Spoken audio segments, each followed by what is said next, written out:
Hi friends, வாங்க வாழைப்பூ பொடி எப்படி செய்யலாங்கிறத பார்ப்போம். வாழைப்பூவை சுத்தம் செஞ்சு நரம்பு அந்த நடுவில் லப்பர் மாதிரி வெள்ளையாக சின்னமாக இருக்கும், அது எல்லாத்தையும் எடுத்து சுத்தம் பண்ணிவிட்டு நல்ல தண்ணியில் மோர் விட்டு உப்பு போட்டு இதை அரைஞ்சி போட்டுக்கணும்.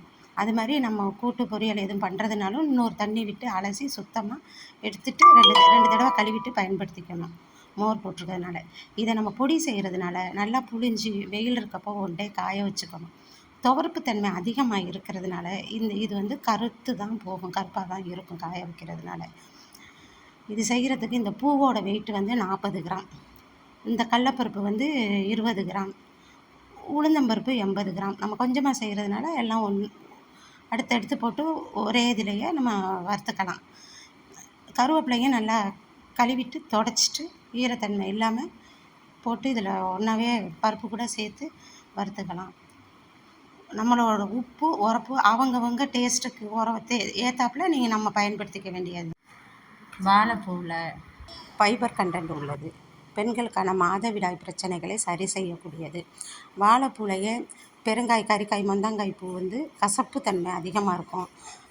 பச்சை நாடா வாழைப்பழத்தோட வாழைப்பூவுமே ரொம்ப கசப்பாக இருக்கும். இது ரெண்டுமே சமையலுக்கு பயன்படுத்த முடியாது. தேங்காய் பூ நாங்கள் காய வச்சு நல்லா ட்ரையாக பயன்படுத்தியிருக்கோம். இது வந்து தேவைப்படுறவங்க தேங்காய் பூ சேர்த்துக்கலாம், இது தேவையில்லைன்னா அவாய்ட் பண்ணிக்கலாம்.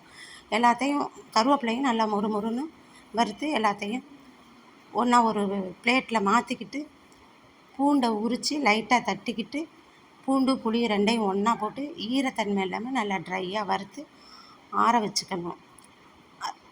வாழைப்பூவை வந்து தனியாக தான் வறுக்கணும். தனியாக வறுக்கும் போது அது கூட உப்பு சேர்த்து நம்ம வறுத்தோம்னாக்கா பூவில் இருக்கிற ஈரத்தன்மையை இந்த உப்பு இழுத்துக்கிறோம். இதையும் வறுத்து ஒன்றா போட்டு ஆறுன பிறகு மிக்ஸி ஜாரில் பாதி அளவுக்கு பெருங்காயத்து பொடியும் இதோடு சேர்த்து மிக்ஸி ஜாரில் பாதி அளவுக்கு பல்ஸ் மூடில் கொரன்னு அரைச்சி எடுத்துக்கணும். நைஸாக அரைக்கக்கூடாது. ஆறின பிறகு இதை வந்து சுடு சாதத்தில் நல்லெண்ணெய்யோ நெய்யோ விட்டு பிசைஞ்சு சாப்பிட டேஸ்ட்டு அப்படி இருக்கும். இட்லி தோசைக்கும் எண்ணெய் விட்டு செஞ்சு சாப்பிடலாம்.